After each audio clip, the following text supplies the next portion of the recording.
Primero, aparte de dar las gracias, es agradecer sobre todo a los ponentes que han tenido la amabilidad de acompañarnos esta tarde y arrojar alguna luz sobre una serie de temas que yo creo que os van a interesar a todos. Imagino que también por eso estáis aquí. Y la verdad es que antes mi participación va a ser, como os podéis imaginar, simplemente presentar o como representante de Canal de Isabel II, que somos los que alojamos la exposición. Una exposición que ha sido desarrollada por la empresa Musealia y por el Museo Nacional de Auschwitz, que hemos alojado en la sala durante estos meses. Y comentaros que está teniendo muchísimo éxito. Imagino que muchos de vosotros ya la habéis visto. Ya hemos alcanzado la cifra de 250.000 de visitantes, que es una cifra, perdonad que me venga arriba, espectacular, para una ciudad como es Madrid. Yo creo que es llamativo. Y no solo eso, sino que tenemos vendidas en preventas ya más de 275.000 entradas, con lo cual aseguramos que va a ser una exposición de tremendo éxito, como se lo merece.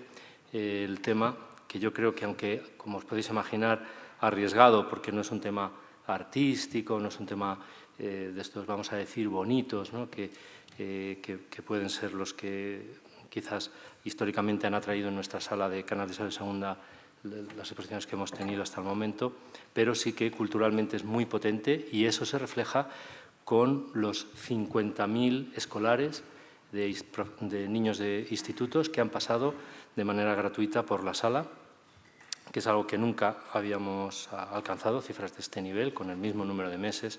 Pues tener 50.000 jóvenes que conocen pues lo que allí ocurrió, pues para nosotros es, os podéis imaginar, un orgullo tremendo, ¿no?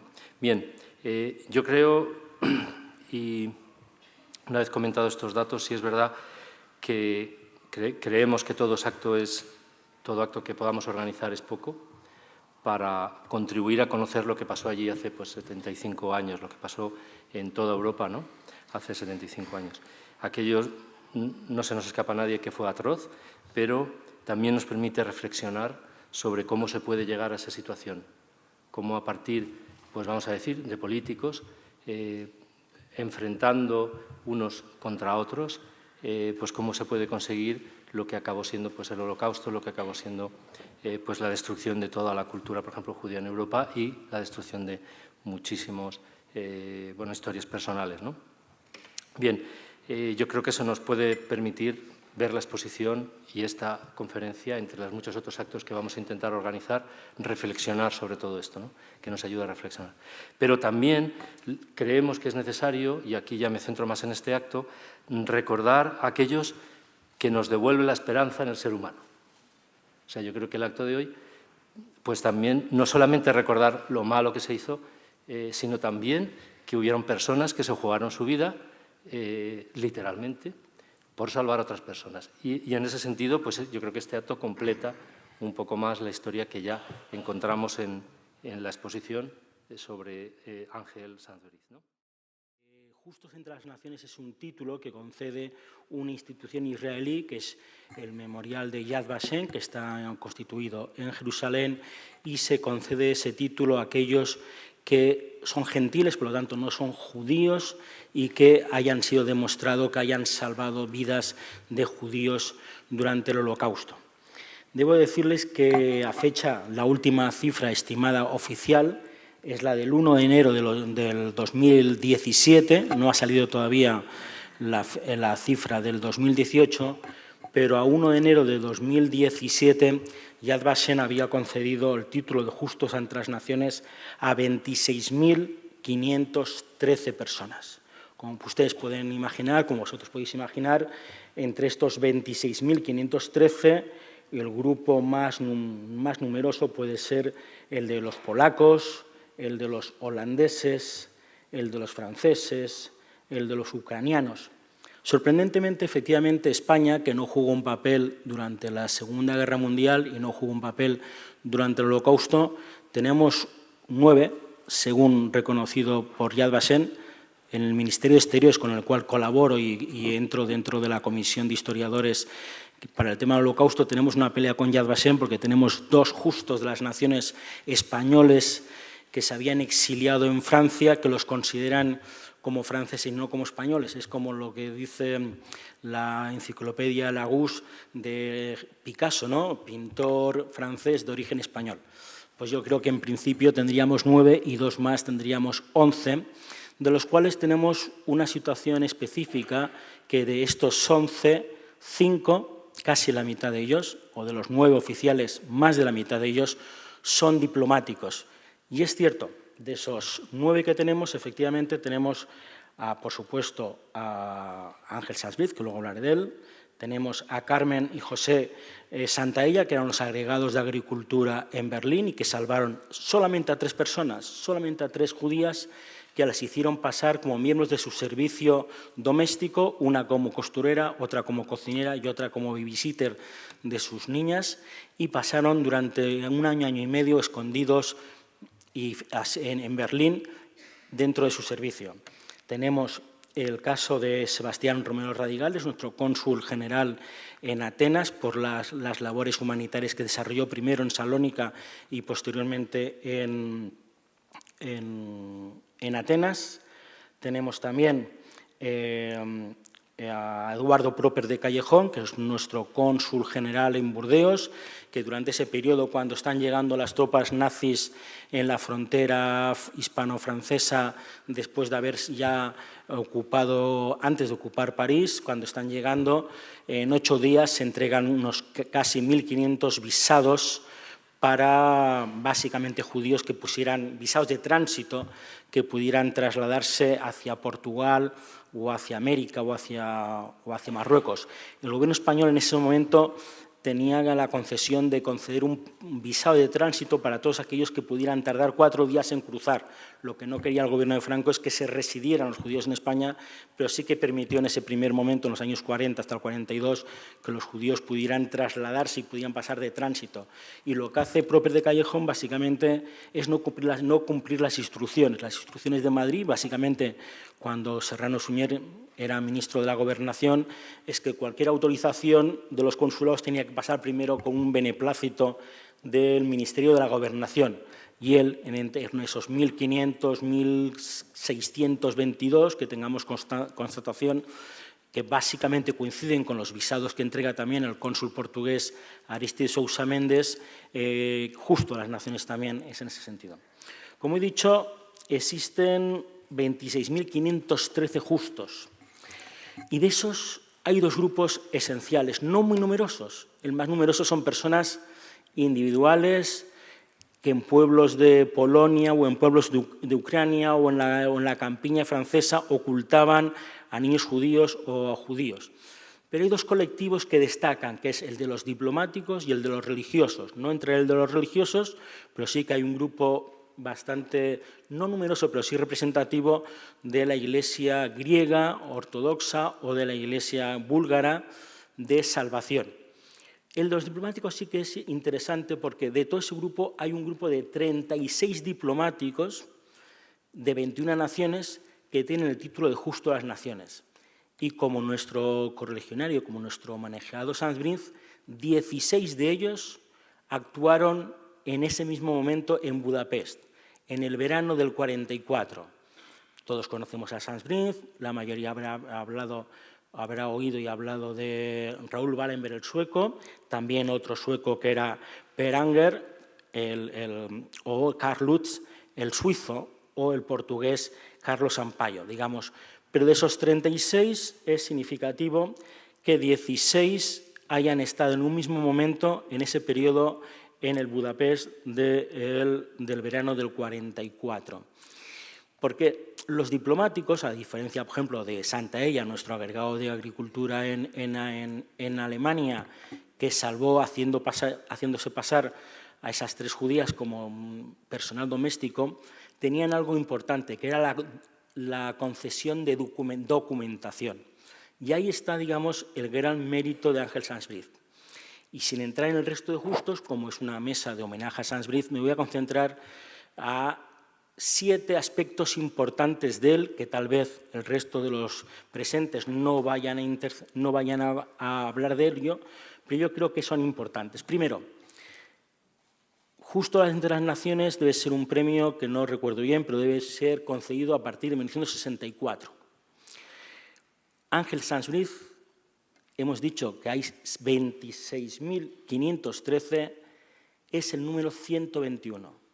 En el año 66 se le concede a Ángel Sanz Briz ya el reconocimiento, ya por otra serie de cuestiones, y si ustedes quieren en la etapa de preguntas se lo puedo contestar. Se tardó 23 años en la concesión formal del reconocimiento, que lo recogió tu madre Adela aquí en la Embajada de Israel, porque una de las características es que los galardonados tienen que recogerlo en territorio israelí, por lo tanto, o van a Israel, en Yad Vashem, a recoger el premio, o lo recogen en territorialidad de las embajadas de Israel. Primer punto, Ángel Sanz Briz es el número 121, muy pronto, y uno de los primeros, por lo tanto, no había mucha duda. Yo que he visto el expediente en Yad Vashem, que tuve que estudiar ese expediente en Yad Vashem, sorprende que no fue ninguno de esos casi 5.200 personas que salvó quien solicitó su reconocimiento o solicitó que se le concediera ese título de Justo de las Naciones, sino que fue un judío griego llamado Moljo, que vivía en Jerusalén y que tuvo una relación con Ángel Sanz Briz durante su periodo como embajador en La Haya, que fue el que inició y solicitó a Yad Vashem el reconocimiento. Ahí, a partir de ahí, de una forma muy rápida, en pocos meses, con los testimonios de Jaime Bandor y, muy importante, con la primera investigación que hace un historiador israelí, Haim Avni, que viene en el año 64, y es quien descubre las listas de Sanz Briz existen, yo las he visto, las hemos expuesto en el Ministerio Exterior, es una exposición que se hizo hace un par de años, se concede ese premio en el año 66 y lamentablemente solo se lo pudo dar 23 años más tarde a su vida. El siguiente aspecto importante que yo quiero destacar es lo que yo llamo la gran labor de Sanz Briz. La gran labor de Sanz Briz es lo que llamo la milagrosa multiplicación de sefardíes. Porque cuando él va al Ministerio del Interior a solicitar primero que le concedan y le dan 200 pasaportes o 200 documentos para entregar a sefardíes, luego al cabo de unos días, 10 días, le amplían con otros 100 más, por lo tanto, Sanz Briz tenía 300 documentos, porque había dicho al Ministerio del Interior que había muchos sefardíes de la comunidad en Hungría. Y, señores, sefardíes en Budapest hubo 6 y el 7º hay una duda todavía en las listas. Por lo tanto, tuvo que engañar y básicamente mientras el resto de diplomáticos españoles, ya sean en París, ya sean en Burdeos, ya sean en Atenas, ya sean en Berlín, ya sean en Sofía, ya sean en Bucarest, gran parte fueron salvar sefardíes de origen español, Sanz Briz concede y salva askenazis, y salva, digamos, a población judía húngara con el pretexto del famoso Real Decreto de Primo de Rivera del 24 de 1924, de diciembre de 1924, con el cual se concedía nuevamente la nacionalidad a los sefardíes.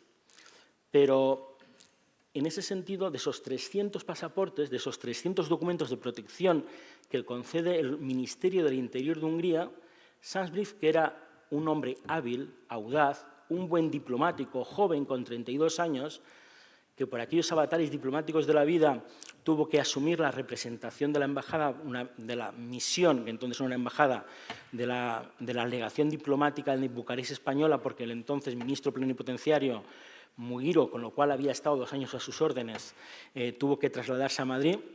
En ese momento, él, de esos 300 documentos, los multiplica hasta 2.289. Él sabía perfectamente que el gobierno húngaro no podía ver ningún documento de protección española que superase el número de 300, puesto que era lo único permitido y autorizado. ¿Y cuál es la estrategia de la multiplicación, que yo llamo como la de los peces y los panes de Jesucristo? Es que ningún documento que firmó, que luego hablaremos sobre la firma de Sanz Briz, que Sanz Briz, hay un número por encima del 300. Hay el 224A, el 127ZV, pero no habrá ninguno. Y de esos 300 pasaremos a unos 2.289, porque él concede 45 pasaportes ordinarios, que se concede básicamente, ahí sí que están los 6 españoles sefardíes, gran parte de los funcionarios de la Embajada Española, de la misión diplomática española en Budapest, y otra serie de húngaros que tenían relaciones comerciales o diplomáticas con España. Luego concede 237 pasaportes provisionales, que como eran pasaportes que en ocasiones incluían hijos y mujeres, se llega a 352, y luego concede hasta 1.892 cartas de protección. Estos 2.289 es la lista de Sainsbury, la lista que una vez que él sale de Budapest y llega a Berna, cuando él llega a Berna envía un listado que deben ser unas 17 páginas en papel Biblia, que tenemos en el archivo del Ministerio de Exteriores, con nombre y apellidos y el número de estos 2.289. Además de esos, tuvo que proteger a otros 500 niños que el gobierno de Hungría no permitió la salida, pero que España concedió la protección y los alojó en 3 hospicios bajo bandera española, a unos 700 también por otra parte, y a unos 200 y pico, porque España en aquellos momentos representaba los intereses nacionales del gobierno de Paraguay. En total, el balance final serían en torno a 4.200. Y luego, a partir de esa cifra, llegamos a la cifra de 5.200 con una estrategia que luego comentaré, que es la salvación de Sainsbury sin Sainsbury en Budapest. Por lo tanto, ya digo, el motivo era salvar sefardíes, lo que se salvaron a askenazis. El tercer tema es que la labor que hace Sainsbury lo hace en nombre propio, por propia voluntad individual y personal. Algún pseudohistoriador, literato básicamente, han querido escribir una pseudohistoria llamada En nombre de Franco, asumiendo que lo que realizó el propio Sainsbury había sido en función de instrucciones directas recibidas por Madrid, y los historiadores, y básicamente los que hemos estado estudiando en el Ministerio de Exteriores, nos hemos visto muy sorprendidos de algo importante. Es cierto que el 24 de octubre del 43 se recibe un telegrama desde nuestra embajada en Washington, de nuestro embajador Cárdenas, al Ministerio en Madrid, que dice algo así parecido: esta mañana he tenido una reunión con delegados del Congreso Mundial Judío en Washington y ha pedido al Gobierno de España que tuviera una actitud humanitaria, igual que en estos momentos está teniendo los gobiernos de Suecia, Suiza y el Vaticano en Budapest. Le ruego, nuestro primer secretario y encargado de negocios, que estudie la situación y sea benévolo en ese caso. Esa es la instrucción que recibe Sainsbury el 24 de octubre del 43. Pero es que el 24 de octubre del 43, de esos 2.289 documentos, desde el día 3 de septiembre del 44, perdón, antes no era del 44, del 24 de octubre del 44, desde el 7 de septiembre del 44, ya había entregado más de 700 por propia voluntad. Y cuando llega a la fecha del 24 de octubre del 44, ya ha concedido 1.324 documentos antes que se recibiera ningún tipo de instrucción por parte del Gobierno. Por lo tanto, está claro que fue por un tema personal, directo y de voluntad propia, y no en nombre de nadie. Lamentablemente, tanto en el caso de Sainsbury como el resto de diplomáticos españoles, y de otros también, tuvieron que vivir en el silencio y en el olvido, puesto que el régimen, a partir del año 46, asumió para sí lo que llamó como salvación de judíos.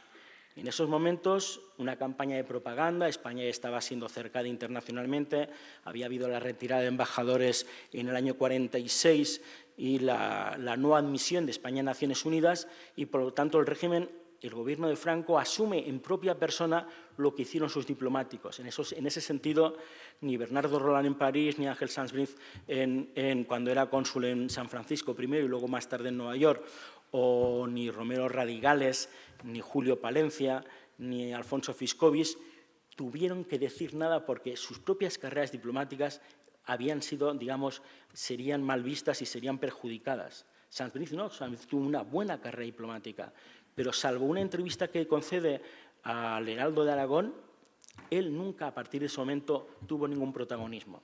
Y efectivamente, cuando la Embajada de Israel en el año 66, primero en Lima y más tarde en La Haya, le ofrece y le confiere el título de Justo de las Naciones, él consulta con el ministerio, que justamente en ese momento en su ministerio el ministro era su propio cuñado, Castilla, y no recibe una opción favorable para que merezca ese reconocimiento.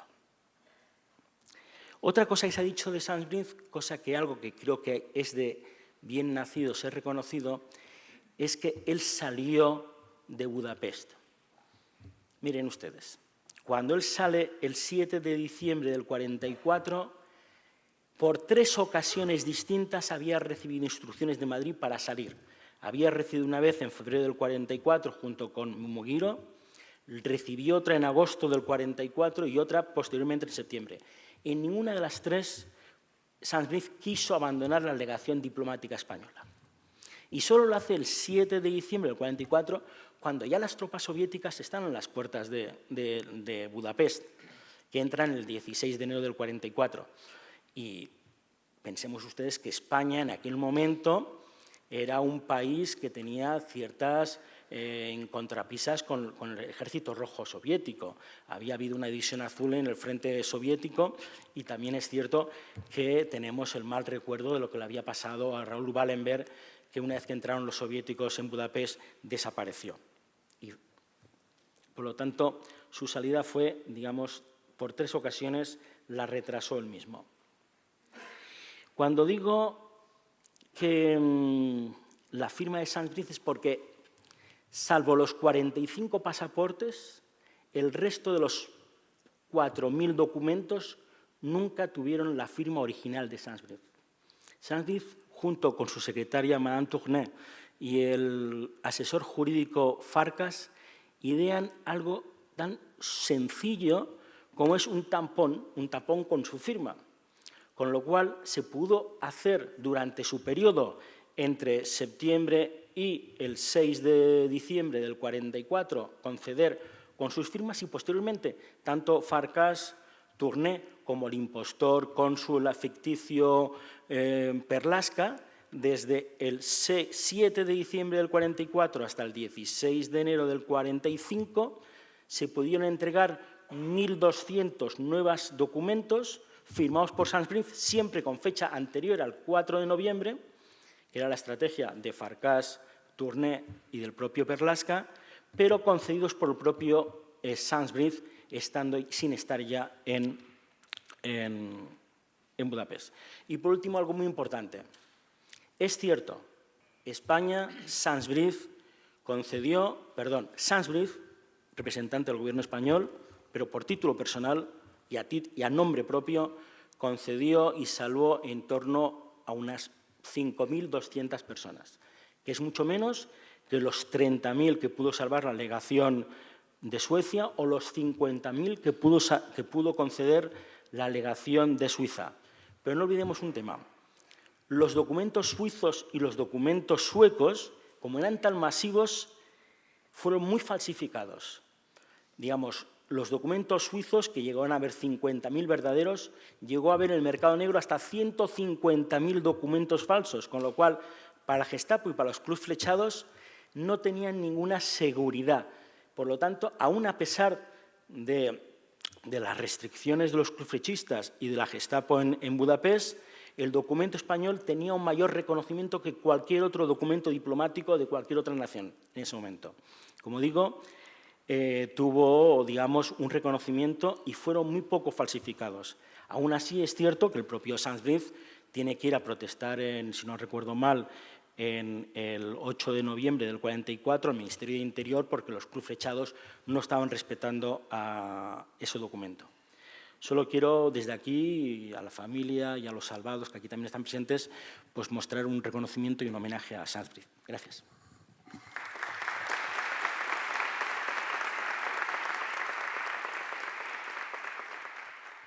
Vamos a pasar rápidamente a que nos comente parte de la historia o todo aquello además que quiera comentarnos Juan Carlos Sansbury, que es su hijo, y sin más, pues muchísimas gracias. Muchas gracias. Y José Antonio, muchas gracias por descripción tan bonita que has hecho de mi padre. Estoy muy impresionado de la cantidad de gente que ha venido esta tarde. Creo que las 200 invitaciones se agotaron muy rápidamente. Bueno, pues a todos muchísimas gracias, ¿no? Y por otro lado, también quiero dar la enhorabuena a los organizadores de esta magnífica exposición. Creo que es una idea muy buena, ¿no? Porque es muy importante que no nos olvidemos de las cosas que han pasado recientemente. El Holocausto lo tenemos que tener muy presente, entre otras cosas, para intentar que una tragedia de ese calibre vuelva a ocurrir, aunque no lo hemos logrado, porque después del Holocausto, en el siglo XX, pues, hubo otros genocidios y recientemente también estamos viendo, por ejemplo, en Irak, en Siria, hasta en Myanmar, ¿no? que se dan conatos de genocidio. O sea, que el ser humano no acaba de aprender. Pero recordar lo que ocurrió, pues es un primer paso para evitar que esto suceda de nuevo, ¿no? La comunidad judía tiene desde hace tiempo una filosofía que me parece extraordinaria, que básicamente dice: perdonar sí, olvidar no. Entonces, creo que el haber organizado esto pues es muy positivo. Segundo, y esto ya me toca a mí más de cerca, bueno, pues el que en la exposición se recuerde a personas justas, como lo fue Ángel Sanriz, el denominado Ángel de Budapest, y a otros justos, ¿no? Pero que se recuerde a personas que en esos momentos tan complicados decidieron no mirar para otro lado, decidieron hacer algo, poner su grano de arena para intentar salvar a vidas inocentes. Creo que recordar a estas personas pues es muy importante también, porque lo que se trata es de que esto inspire a otras personas a actuar de la misma forma, ¿no? y a darse cuenta que con muy pocos medios, pero eso sí, con mucha voluntad y valentía, pero con muy pocos medios se puede llegar a salvar a muchas personas inocentes. Y esto es muy positivo y tiene que ser un ejemplo para todos nosotros, ¿no? Bueno, me habéis pedido que hable un poco de mi padre, ¿no? Yo creo que más o menos sabéis todos lo que hizo. Como nos ha contado José Antonio, de repente, cuando tiene 34 años, está recién casado, recién ingresado en la carrera diplomática, con una hija recién nacida. Bueno, pues, invade Hitler Hungría. Budapest pasa de ser una ciudad idílica durante la Segunda Guerra Mundial a ser probablemente uno de los sitios más peligrosos de todo el planeta. Y entonces el embajador de España se viene a Madrid y se queda este señor que tenía muy poca experiencia a cargo de la delegación española en Hungría, y le cae una encima que no se lo podía ni imaginar, ¿no? De repente empieza a ver cómo todas las cosas horrorosas que los nazis ponen en movimiento, dirigidos por Eichmann, contra la comunidad judía, despeluzna todo lo que ve.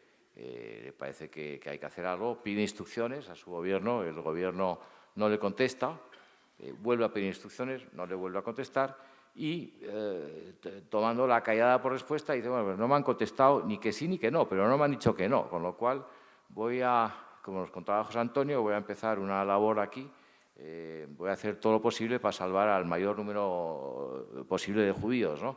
Y lo voy a hacer en nombre de España, pero sin tener la autorización de España, lo cual es, bueno, pues una salvajada, ¿no? Es decir, que eso si en circunstancias normales se te ocurre hacer semejante cosa, por ejemplo, en el mundo de hoy, pues bueno, te metes en un problema que no te quiero ni contar, ¿no?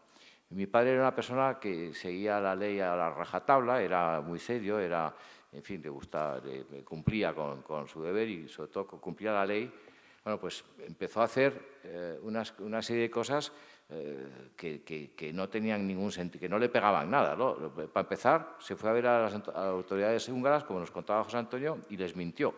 Les dijo que había una ley que era válida, lo cual le permitió conseguir el permiso para dar estos pasaportes. Bueno, pues mintió. Mi padre no mentía jamás, ¿no?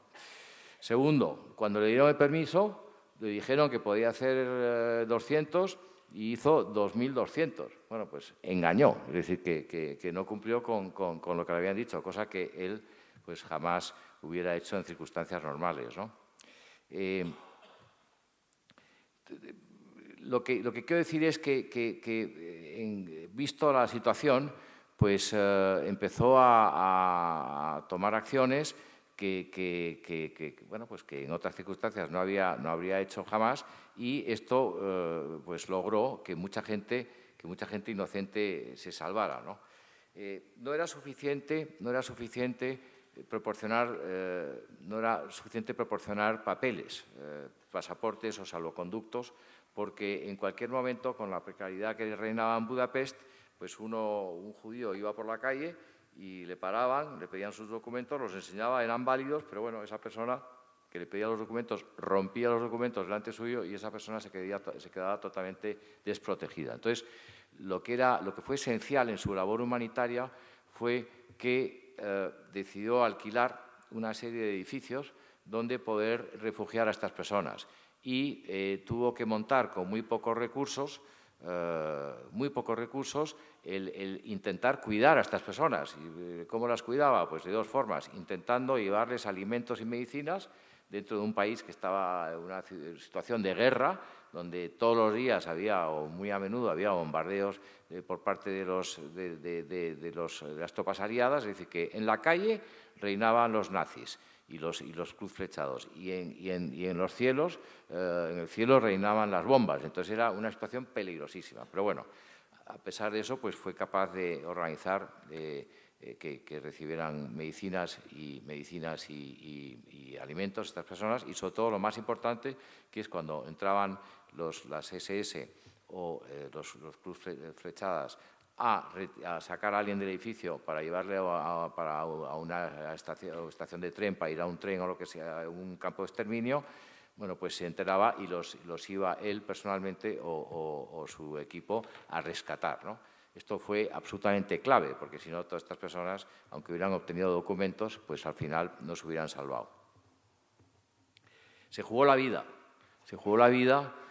justo en un momento que él empezaba su propia vida de padre y su propia vida de casado. Bueno, pues tuvo el valor de jugarse la vida. Y también se jugó la carrera diplomática, porque, de nuevo, no tenía autorización hasta bastante más tarde, e incluso ese telegrama al cual se refería José Antonio, pues es un telegrama bastante general, es decir, que ahí no había una orden muy clara de cómo debía actuar, ¿no?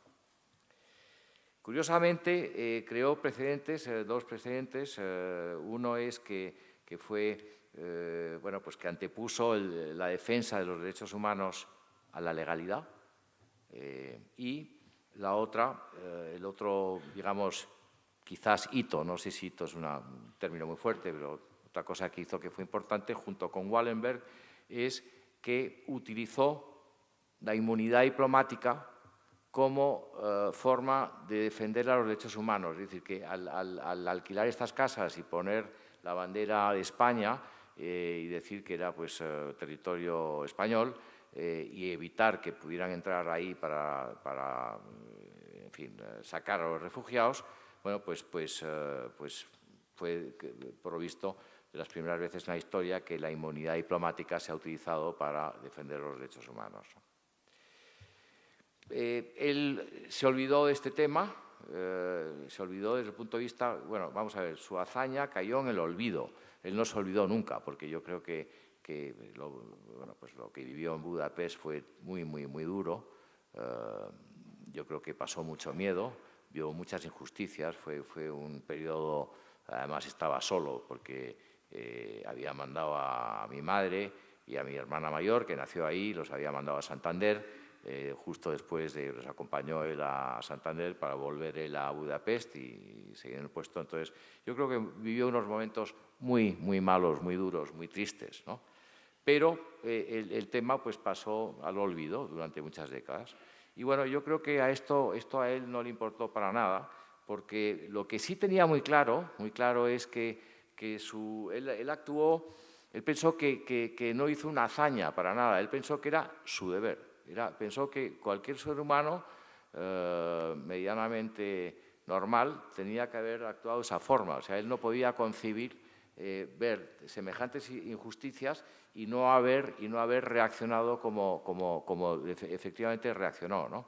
Entonces, el pretender agradecimiento o reconocimiento eran cosas que es que ni se le pasaban por la imaginación. O sea, él pensó que obró como tenía que obrar, y punto y aparte.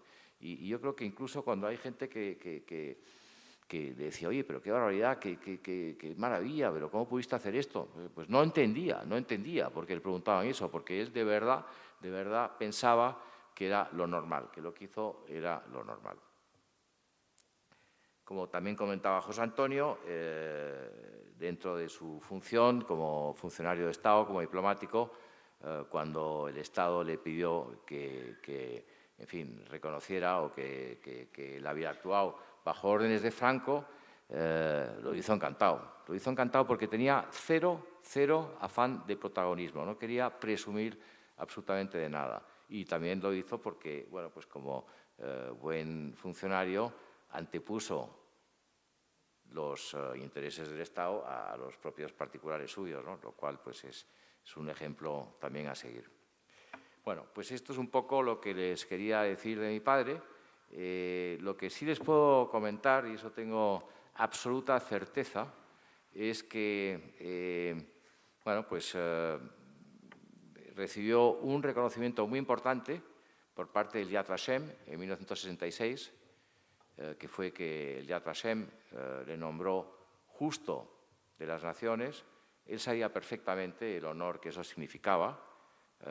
Yo creo que el hecho de que el gobierno español le dijera, oye, mira, no es momento adecuado para que recojas ese premio, yo creo que eso en el fondo a él no le importó nada. Yo creo que lo que sí le importó mucho es que su labor, en cierta forma, aunque no lo buscaba, porque su labor sí fue reconocida y le dieron pues, reconocimiento más importante que nadie puede recibir, y es que el Estado de Israel, el Yad Vashem, te nombre justo de las naciones, ¿no? Y eso yo creo que le gustó mucho y lo agradeció. En cualquier caso, lo que sí estoy absolutamente seguro es que murió muy contento y muy orgulloso por haber salvado a tantas personas inocentes. Muchas gracias.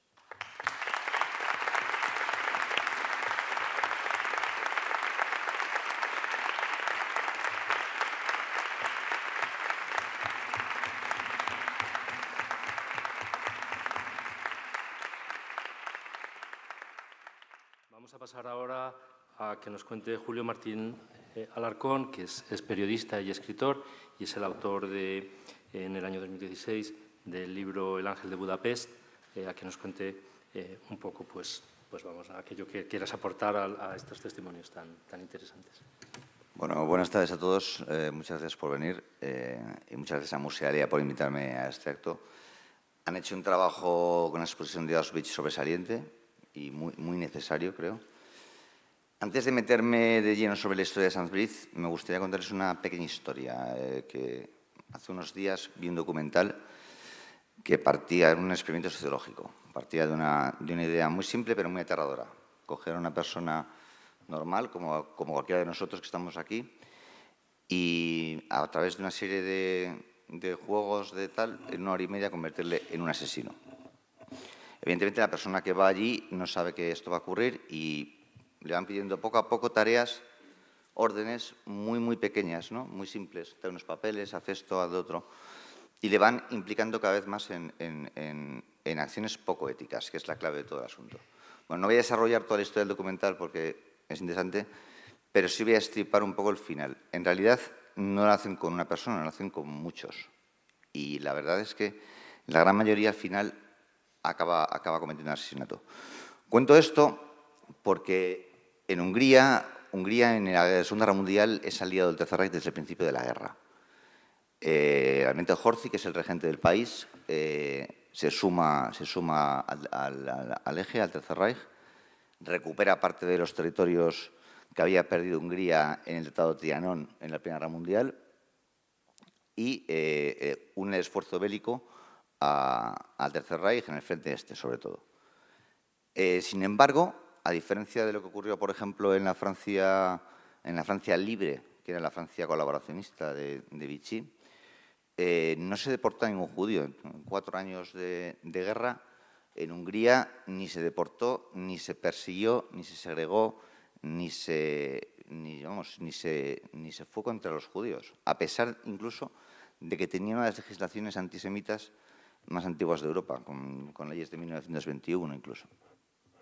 Pues bien, en marzo de 1944, Hitler, que ya no se fía de su aliado porque tiene informes de que Hungría ya sabe, como todo el mundo sabe, que Alemania va a perder la guerra, decide lanzar la Operación Margarita, que básicamente es la invasión de Hungría, aunque lo hace en colaboración de nuevo con el almirante Horthy, que es el regente del país. Esto además se produce dinamitado por una operación también de espionaje de Estados Unidos en Estambul, que detallo en el libro, que fue una metedura de pata, pero bueno, la realidad es que no había otra opción y los nazis entran en Hungría. Y ahí cambia todo. Un país que hasta ese momento no había perseguido a los judíos. En marzo de 1944, como digo, entran los nazis en Hungría. Pues entre mayo y junio, en un mes y medio, en un tiempo récord, reúnen en las provincias aproximadamente unos 400.000 judíos que son reunidos en pequeños, hay ciudades, en pequeños guetos, como dice Eva, en pequeños guetos donde hay ciudades grandes y donde hay ciudades pequeñas, pues en fábricas, en colegios, en donde sea. Un mes y medio. En un mes y medio, Adolf Eichmann, efectivamente, que es la primera vez, por cierto, que Adolf Eichmann se traslada personalmente al país ocupado para coordinar la operación de la solución final, lo hace con un equipo muy pequeño de SS. La realidad es que con muy poco equipo, los húngaros colaboran de repente con unas órdenes de una forma eficiente, de hecho, hasta el punto de que Eichmann se vanagloria de esto ante sus superiores. En definitiva, olvídense de las películas, de algunas imágenes de los campos de exterminio donde primero son utilizados como mano de obra esclava, luego son torturados, etcétera, y luego acaban en las cámaras de gas. Los judíos húngaros fueron directamente, en los de las provincias, directamente de los trenes a la rampa de Auschwitz y el 99% de la cámara de gas, directamente.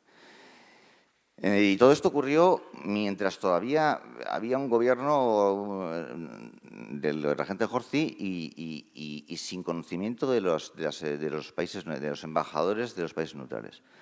¿Qué ocurre? Hay un también muy esperanzador en este momento.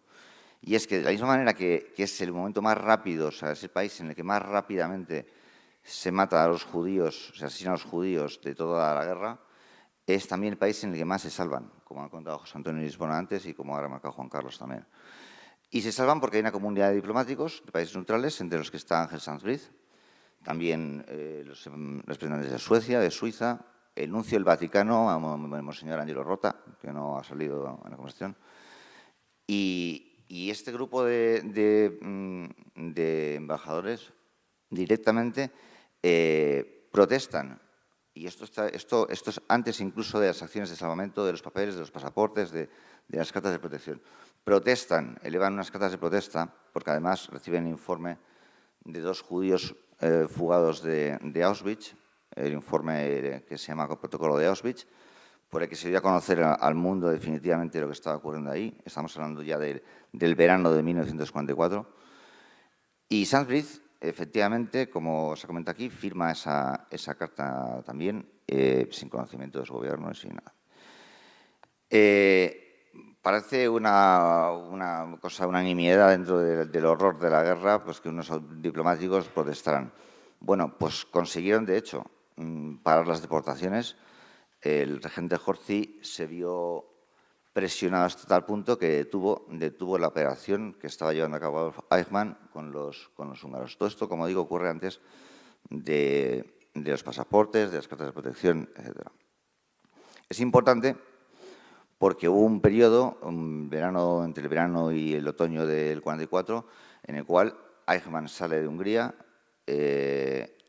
hay un momento de calma y hay un momento posible en el que se pueden organizar para salvar a los judíos que quedan, porque quedan 200.000 judíos en Budapest.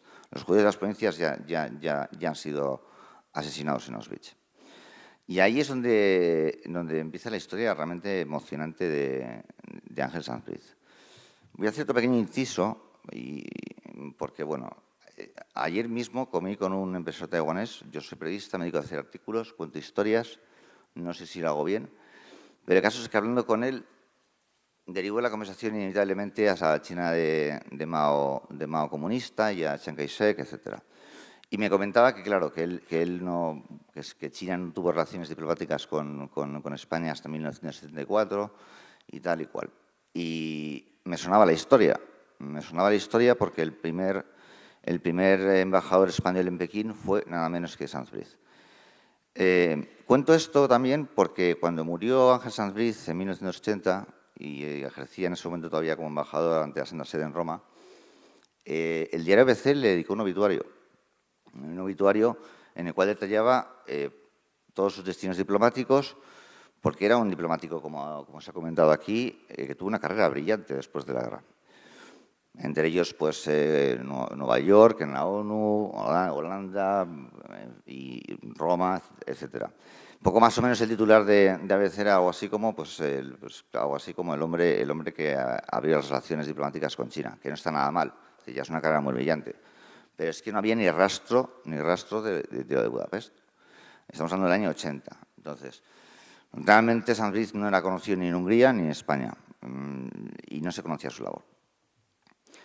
Lo que ocurrió después del verano del 44 fue que ya los nazis, como no se fiaban, no les servía ya a Horthy ni les servía al gobierno húngaro ni nada, pues directamente pusieron al mando a un gobierno absolutamente demencial, que era el Partido de la Cruz Flechada húngara, liderado por Ferenc Szalasi, un ultranacionalista, xenófobo y racista, que además de todo eso tenía la ilusión de que su gobierno podía sobrevivir a la guerra, aunque parezca increíble. Como ha comentado Juan Carlos también, todo esto sucede ya con bombas de las RAF británicas cayendo en Budapest y ya directamente con la artillería soviética cercando la ciudad. En ese contexto es donde se produce la gran labor de Sanz Briz, que es la que más me emociona a mí y la que me estremece y la que me estremeció cuando investigué todo lo que corresponde a Sanz Briz. Era un diplomático joven, como ya se ha dicho aquí, y además tuvo que negociar en unas condiciones muy difíciles porque, por ejemplo, el ministro de Exteriores, Gabor Kameni, del Partido de la Cruz Flechada, era un joven de 24 años que sinceramente pensaba que podía España reconocerle como un gobierno y cosas así, ¿no? O sea, una cosa verdaderamente estrambótica.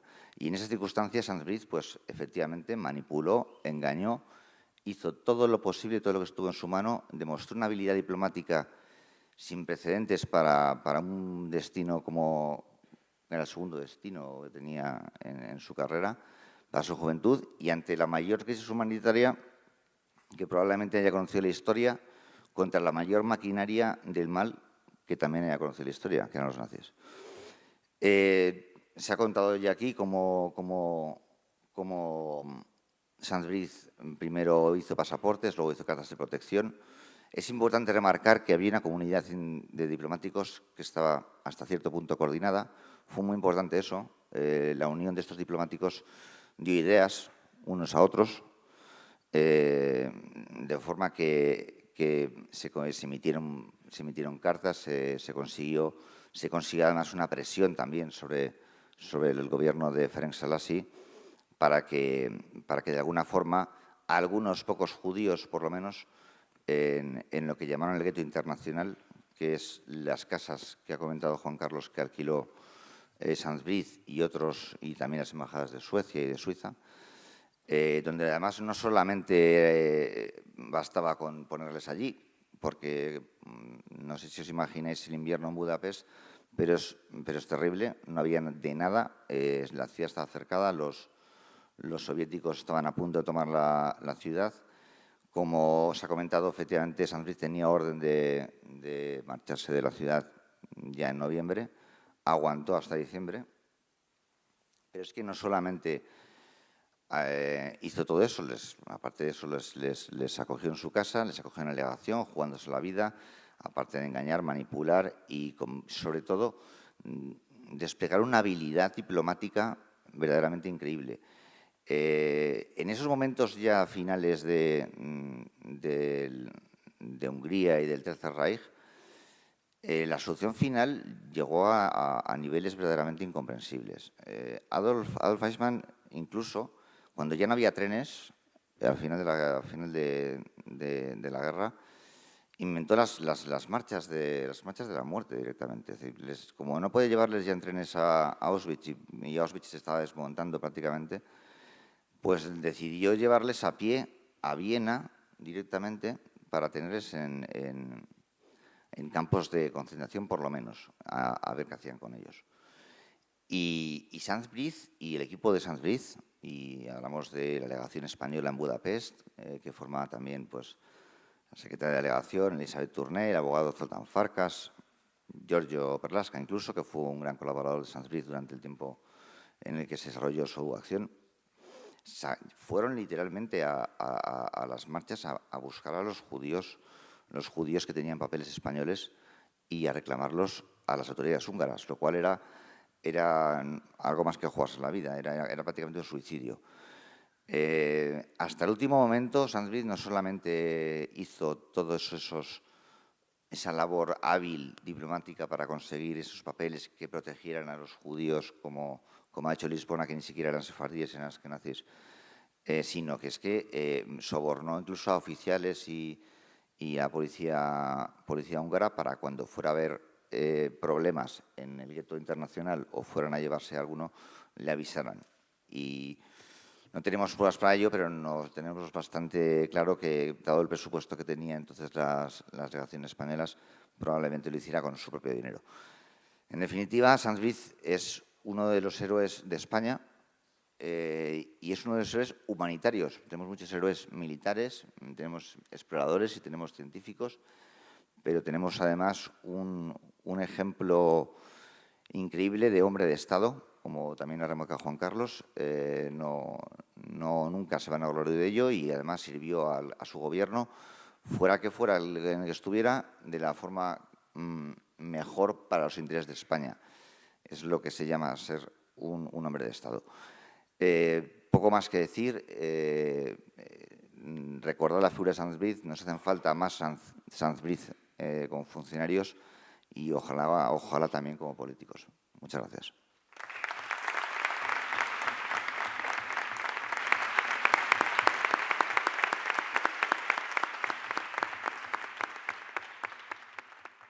Nos gustaría, obviamente, aparte de un pequeño coloquio final, pues que Eva Benatar, que es superviviente, ¿no?, de todo este horror, nos cuente un poco su experiencia y bueno.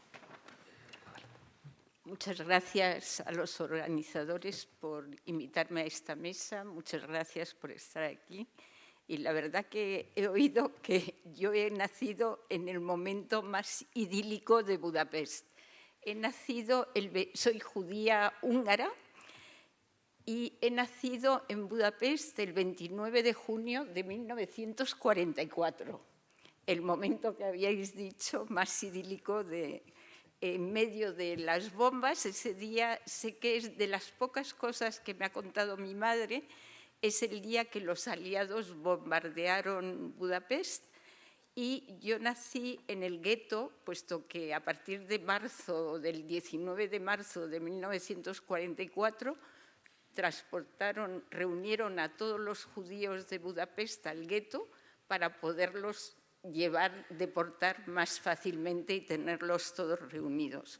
Cuando nací, bueno, pensaron que no iba a sobrevivir, luego pensaron que me iba a quedar sorda y al final lo único que tuve raquitismo unos años.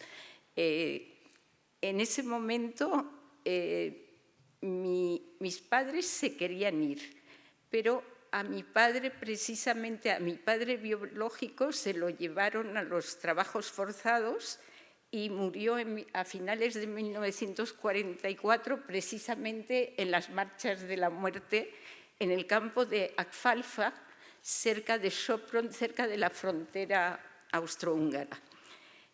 Mi madre con mi hermano, que posteriormente falleció, se encontró sola y en ese momento mis abuelos se querían ir, en el 43 se querían ir de Hungría.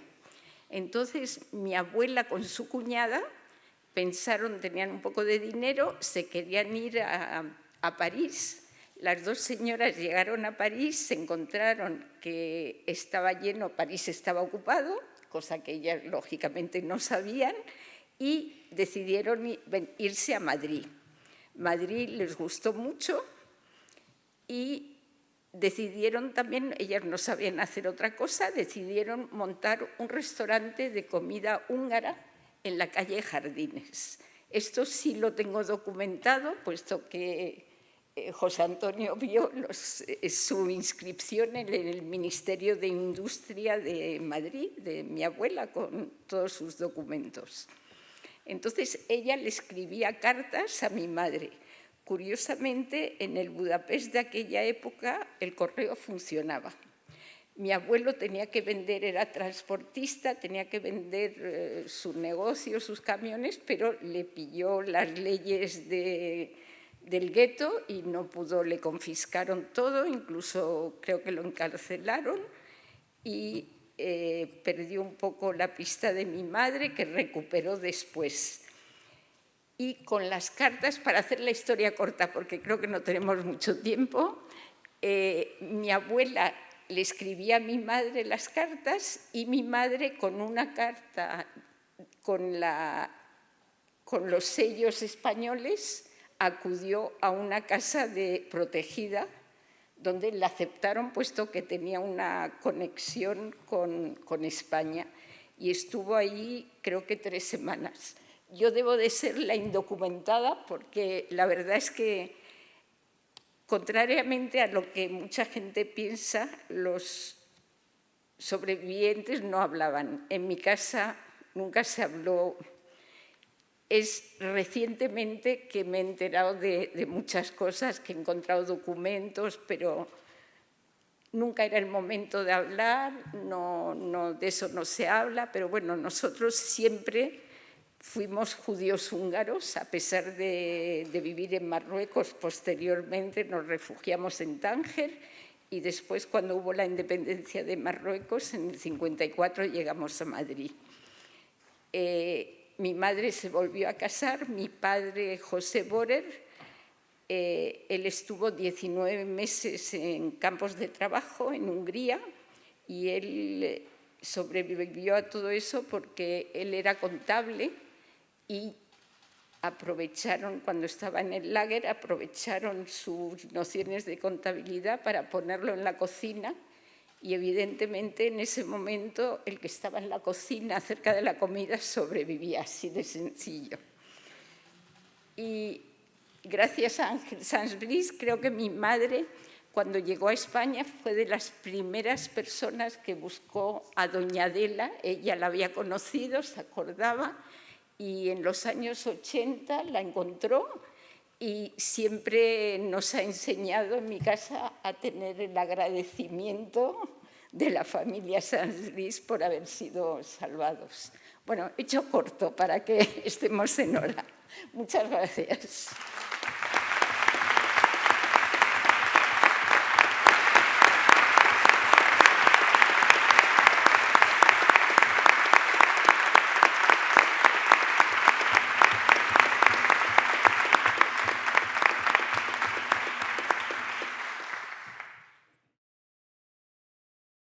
Hola, buenas tardes. Quisiera hacer una pregunta. Mira, tengo entendido una cosa. Yo me he documentado a través de leer internet, me falta leer el libro y también de ver la película esta que protagonizó Francis Lorenzo. Y quisiera saber una cosa. Es que no sé si escaparon de Sobibor o de Auschwitz, que documentó al propio Sandbridge, este superviviente, que cuando escapó de Sobibor le pasó un informe que él decía que él primero era un escéptico, porque no sabía lo que había pasado ahí, pero luego cuando vio eso flipó, cuando vio el informe. Bueno. ¿Alguien puede hablar más o menos sobre este tema? Bueno, Que sepa. creo que puedo responder rápidamente. Los dos judíos que escapan de Auschwitz se llaman Rudolf y Bressler. Escapan en el 44 y no fue Auschwitz, fue Auschwitz. Escaparon de Auschwitz y además pasaron por Eslovaquia, donde llegaron a Eslovaquia, de hecho, donde por separado hicieron una declaración al Comité Judío para que las versiones coincidieran y para estar seguros de lo que estaban contando, porque era verdaderamente la primera vez. Había habido ya detalles y datos a lo largo de la guerra sobre los campos de exterminio, sobre la utilización del gas Ciclón B, y había habido algunas filtraciones en algunas embajadas, incluso el Servicio de Espionaje de Estados Unidos tenía algunos datos, pero nadie había contado realmente nunca bien, o sea, con todos los horrorosos detalles que conocemos ahora, cómo era Auschwitz. Entonces, estos dos judíos que se fueron hicieron un informe, efectivamente, en el cual está gran parte de lo que conocemos o de las cosas que la gente entiende por Auschwitz, como el tema de las cámaras de gas, las barras donde tiraban el Ciclón B. Todo esto lo contó Robert Van Pelt, el comisario de la explotación de Auschwitz, hace unas semanas aquí, bastante mejor que yo porque lo conoce con más detalle. Pero ese informe, lo importante es que sí que llegó a las... de hecho, su destino era Budapest, porque era para avisar a los judíos de Budapest lo que iba a ocurrir con ellos. Así que el destino era claramente Hungría para alertar de esta situación. El informe pasó por varias manos, entre ellas por el Comité de Rescate Judío, que dirigía Rudolf Kastner. También pasó por el Consejo Judío, que dirigía Samuel Stern. Hay bastante polémica con esto. Samuel Stern no lo comunicó, Rudolf Kastner no lo comunicó. Al final se entregó unas copias, llegaron copias a las embajadas y una de ellas llegó a Sandbridge, efectivamente. Sandbridge llevó esta copia, está de hecho en los archivos en el Archivo General de Administración, está en la carpeta de sefardíes. Está este protocolo, este informe, yo lo he consultado. Sandbridge lo envió en agosto, creo recordar, o a Lisbona puede dar algún dato sobre eso más. Pero tiene fecha de entrada, o sea, de sello de entrada de octubre. Es decir, no sabemos, yo por lo menos no sé, porque no llegó antes. El caso es que ese informe llegó también a la Embajada de Suecia, a la Embajada de Suiza, etcétera. Los ingleses lo supieron por su embajador en Suecia, directamente. Y llegó a Londres y ya no hubo ninguna duda. Y todo esto, pues lo que contaba antes sobre el verano del 44, cuando salió a la luz lo que ocurrió en Auschwitz y ya no había ninguna duda de que los judíos eran deportados a campos no de trabajo, sino de exterminio, la cosa cambió. De hecho, Horthy en Hungría detuvo las deportaciones. Y otra cosa, Eva Lang, ¿qué sabes de ella? O sea, ¿aún vive o no? Y su historia. Sí, Eva Lang sí es una de las personas que salvó Sandbridge y que dio algunos testimonios sobre cómo Sandbridge, de hecho, pues actuó en Budapest en los días en los que el partido de la Cruz Flechada imponía el terror. De hecho, creo que su testimonio se refiere sobre todo a cuando fueron llevados algunos de ellos a una fábrica una fábrica a las afueras de Buda, donde les iban a llevar, como digo, en el periodo eso de las fechas de la muerte. Y en ese momento hubo personal de la delegación española que fue a reclamar y por megafonía pues pidieron los nombres de los judíos protegidos por España y los retiraron de allí, o sea, los consiguieron salvar. No sé, sabemos exactamente si fueron pues, el propio Sanz-Briz, Zoltán Farkas, Yoyo Perlasca, alguno de la delegación, desde luego, y salvaron a algunos de ellos de ese destino. Te puedo ampliar un poquito el tema. Simplemente sí que existe esa constatación. Efectivamente fue Perlasca. Existen 6 cintas que tiene grabadas la propia Eva Lang en lo que es el archivo mejor de memoria oral del Holocausto, que es el archivo de Spielberg. Spielberg, aparte de hacer películas excelentes, es el gran patrocinador de la mejor, digamos, fonoteca de testimonios orales sobre el Holocausto que está en Los Ángeles, con una sucursal en Nueva York. Allí existen 42 grabaciones de las cuales se habla de la protección española, por tanto, bajo bandera española, ya sea por Sanz-Briz como por Giorgio Perlasca. En las 6 grabaciones de Eva Lang, efectivamente, habla en ese caso más del tema de Giorgio Perlasca, aunque también habla de acceso a las casas en el periodo antes de diciembre del 44, y habla del tema del sistema de protección de las casas entre finales de diciembre del 44, ya por la parte del antiguo equipo de Sanz-Briz a la cabeza de Giorgio Perlasca. Ella falleció, no está viva. El testimonio de mi madre está también en la biblioteca de Spielberg. Correcto. Quería preguntarle a Juan Carlos Sanz, ¿en qué momento de su vida usted conoció la historia de su padre? ¿Cómo la conoció y cómo se quedó viendo que si para todos nuestro padre es nuestro héroe, yo creo que en este caso más todavía, ¿no? Pues sí, bueno, pues la verdad es que yo conocí la historia de mi padre cuando ya tenía yo bastantes años, o sea, pues más o menos 17, 18. Mi padre, la verdad es que hablaba mucho del tema cuando alguien le preguntaba específicamente, pero no era un tema de conversación muy frecuente o nada, era un tema de conversación nada frecuente en la familia. Si alguien le preguntaba, contaba, ¿no? Y bueno, pues ya se puede usted imaginar ya te puedes imaginar cómo me quedé, ¿no? De contento y de orgulloso con todo lo que, en fin, toda la historia. Y a medida que han ido pasando los años, gracias a historiadores y personas que se han metido a fondo en el tema, como por ejemplo José Antonio y otros miembros de esta mesa, pues aprendemos más y más detalles, porque la verdad es que en un momento dado no sabíamos mucho, entre otras cosas porque él no hablaba del tema muy a menudo porque no quería presumir de nada, y además de eso yo creo que lo debió pasar muy mal y debió haber muchas injusticias y muchas cosas horrorosas, y bueno, pues el ser humano en principio no quiere recordar esos momentos, ¿no? Sí, Francisco Franco supo algo del Holocausto y luego se sabe realmente qué pasó con Raúl Wallenberg, y luego para el hijo de Sanz-Briz, Sanz-Briz, ¿conoció en persona a Adolf Eichmann? Gracias. Franco y el Holocausto. A ver, no. En el Ministerio de Exteriores, por parte de nuestra representación en Eslovaquia, en París, 2 informes vía Polonia y el propio de Sanz-Briz, sí que se tuvo conocimiento de los campos de concentración, incluso de exterminio.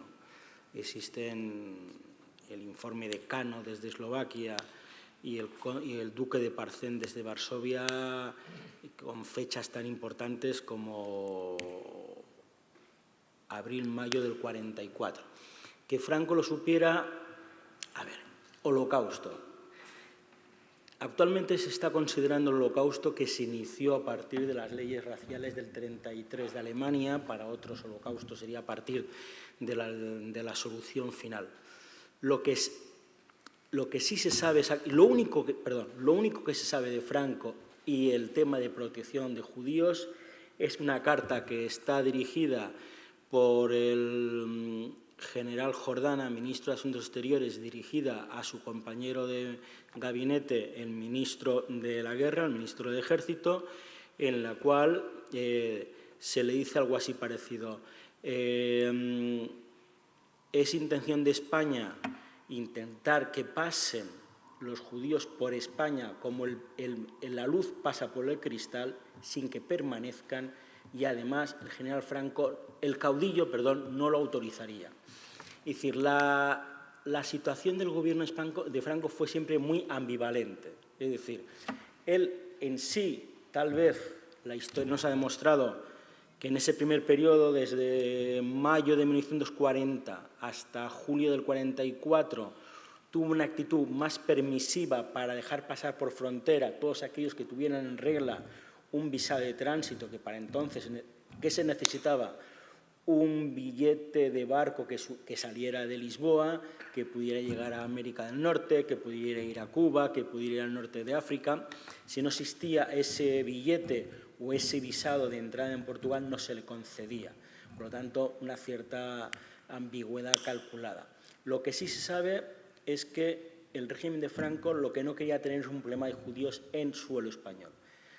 Y mientras pudo tener una actitud, digamos, loable por parte de los diplomáticos que entonces le representaban en algunas de esas embajadas o consulados, que fueron generosos a la hora de interpretar las pocas instrucciones negativas que recibían por parte de su gobierno, lo que sí nos constata es que, al mismo tiempo que hemos dicho anteriormente que Sansbriz utiliza la estratagema del decreto de Primo de Rivera de diciembre del 24 para la concesión de nacionalidad a los sefardíes, en ese momento en Europa, básicamente en los Balcanes, Egipto, Francia, unos poquitos en Colombia, llegaron a haber concesión de nacionalidades en torno a 8.000 protegidos, antiguos protegidos judíos que existían. De esos 8.000 judíos con pasaporte español, tal vez no llegaron a entrar en España no más de 400. ¿Qué pasó con los otros 7.600? La amplia mayoría acabaron en los campos de concentración, en los campos de exterminio, siendo nacionales españoles.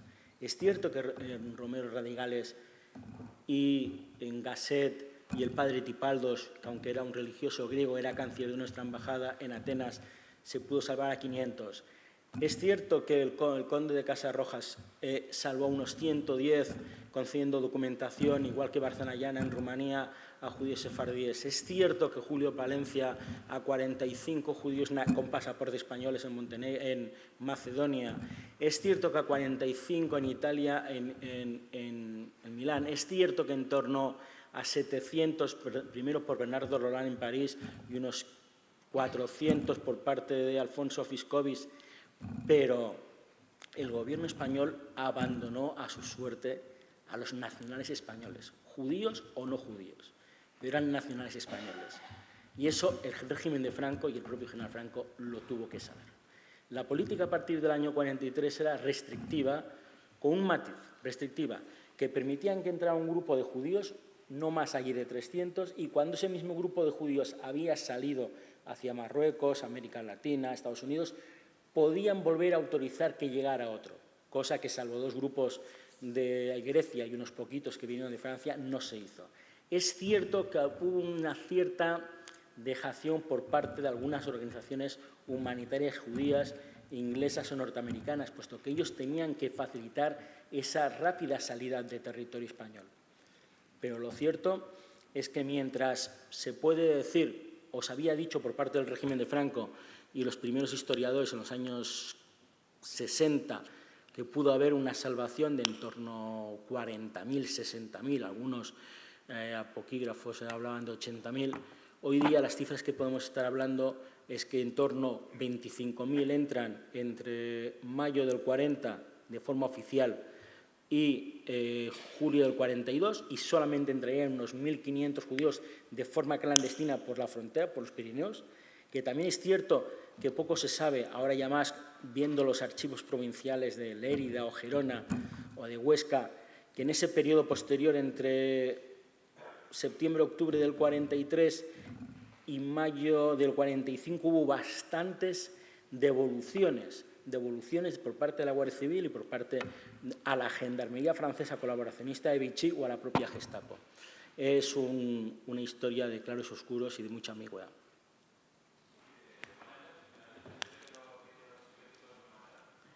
En principio, los documentos que ha en la Glasnost y en la nueva Unión Soviética han manifestado, que tampoco es posiblemente no sea cierto, el año que fue conducido a un gulag y en el año 56 falleció en una cárcel de un gulag en la Unión Soviética. Por lo tanto, sí que fue detenido por los soviéticos, sí que fue encerrado en un gulag y sí que murió en una cárcel soviética. Otra cosa es que yo sí que tengo dudas de la relación Wallenberg y si se conocía a Saint-Brieuc o no, porque en ese periodo, en la película sale el hecho de que se conocían, al igual que sale el hecho novelado por parte de la película de mi querido amigo Diego Carcedo del conocimiento entre Eichmann y Saint-Brieuc. Son dos datos que yo investigué bastante tiempo y no existe ninguna certeza documental de que, por ejemplo, en ninguna de las 3 reuniones donde estuvo Saint-Brieuc, antes que llegara Wallenberg a Hungría, estuvieran en la reunión de embajadores o representantes de países neutrales en la misma mesa Wallenberg y Saint-Brieuc. El otro día estuve con un diplomático español que hasta hace poco era nuestro embajador en Portugal, Barandica, no sé si le conoces. Bueno, y entonces este señor, que por cierto está casado con una prima mía, con lo cual pues este señor se hizo muy amigo de mi padre cuando él era joven y le encanta el tema de la Segunda Guerra Mundial. Y entonces se hicieron muy amigos porque era una de las personas que le hacía preguntas a mi padre y mi padre pues sí se explayaba mucho con él, como con cualquier persona que le preguntaba sobre esa época complicada, ¿no? Y me dijo, tú fíjate la historia de tu padre, que esto me lo contó hace 2 años, fíjate la historia de tu padre, que tu padre me contó que a pesar de que abominaba a Eichmann, era una pieza clave para evitar que los nazis o los cruzflechadas entraran a las casas de protección españolas. Entonces, a pesar de que era una persona que tu padre le abominaba, como a los cruzflechadas, hacía grandes esfuerzos para verle, para irle a pedir que, por favor, respetara las casas españolas y recordarle que Franco acababa de mandar, bueno, hacía unos meses, la División Azul a pelear contra, con los alemanes contra Rusia, ¿no? Entonces, yo tampoco era consciente de ello y sobre todo pensé que a lo mejor la película... Bueno, pues esto me lo ha comentado este señor, que además de eso, que sabe muchísimas cosas de esos momentos en Budapest, porque como te digo, pues mi padre se explayó muchísimo con él. O sea que aparentemente sí le conocía y pues posiblemente gracias a la buena relación, porque eso sí, mi padre tenía muchísima mano izquierda, o sea, se metía en el bolsillo al húngaro porque a lo mejor le sobornaba, no sé qué, pero bueno, mano izquierda tenía toda. Y entonces, gracias a eso, probablemente hubo menos redadas en las casas españolas que en aquellas casas de otros países, ¿no? Yo no discuto, simplemente no existe constatación documental, no hay certeza verídica documental, ni en la documentación española, ni en la documentación alemana, ni en la documentación húngara, y la misión de Eichmann en Budapest era muy distinta a la que tenía que tener respecto a los judíos, que se encargaba directamente la policía y los cruzflechadas. Eichmann en Hungría era para facilitar la salida de los trenes masivos hacia Auschwitz y en ese sentido no le importaba que fueran protegidos españoles, que fueran protegidos suecos, que fueran protegidos suizos. Él quería cada día, cada semana que en torno a 3.000, 3.500 personas salían en unos trenes y mientras eso se cumplió y se cumplió de forma muy verídica. Entonces, los testimonios orales, después de muchos años por los historiadores, tienen dudas. Estoy de acuerdo con Lisbona. Yo creo que es poco probable, de hecho, que Sam Smith se viera cara a cara con Adolf Eichmann. Perdona. Estamos poniendo en duda la palabra de un diplomático español muy serio. Sí, no quiero poner en duda la palabra. Barandika. Yo digo Entonces, que no, que inciden... pero déjame que acabe un segundo, perdóname, porque es que creo que es importante.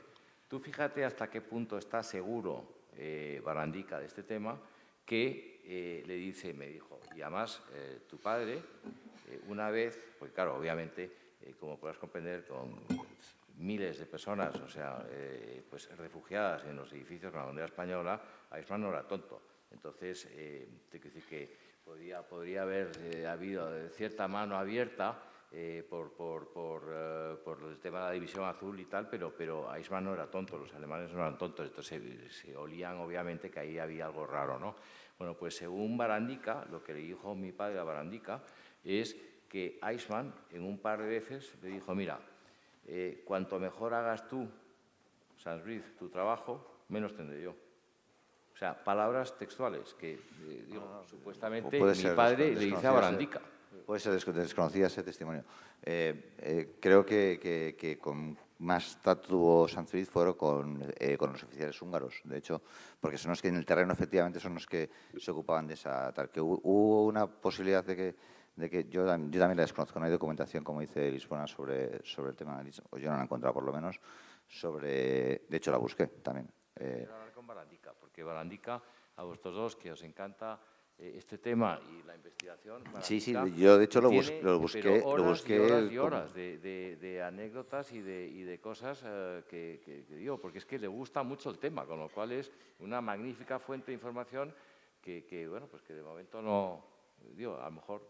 Sí, no, sí, de hecho lo busqué con ahínco, pero yo tampoco encontré relación. Ojalá pueda hablar con él en algún momento. Mi pregunta es para Eva. Sé que eras muy pequeña cuando todo esto pasó, pero al fin y al cabo perteneces a una de esas generaciones que lo vivió en primera persona. Ahora mismo llegan nuevas generaciones que, aunque conocemos lo que sucedió, nos es muy lejano, nos es pues, de tiempos de antaño. Mi pregunta es, ¿qué nos dirías a las generaciones que venimos, qué consejos nos darías para que esto no volviera a pasar? Una pregunta muy difícil. Es el deseo que tenemos todos, no solo que el holocausto judío no vuelva a pasar, sino que no hubiera ningún genocidio, ni que hubiera ni antisemitismo, ni racismo, ni xenofobia. Yo creo, en referente a la Shoah, al holocausto judío, yo me gusta trabajar la memoria. Creo que todo lo que habremos hecho, los que lo hemos vivido en primera o primera persona y media, creo que todo lo que habremos hecho y todo lo que habremos dejado como testimonio es lo que va a sobrevivir a nosotros. Las generaciones futuras pues les tenemos que dejar ética, valores y el recuerdo de lo que fue. No sabría decirte mucho más. Gracias. Buenas tardes y lo primero, gracias por esta charla de humanidad esta tarde. Mi pregunta es para todos en general. ¿Creen, con todo lo que ya se sabe, que el Holocausto y Auschwitz se sabe todo o todavía pueden quedar algún secreto, historias? ¿Cuál es su opinión de todos en general? Gracias. Bueno, yo creo que... Quería contestar algo. Cuando hablamos de 6 millones de personas, son muchas personas. Y si lo vemos individualmente, historias habrá muchas.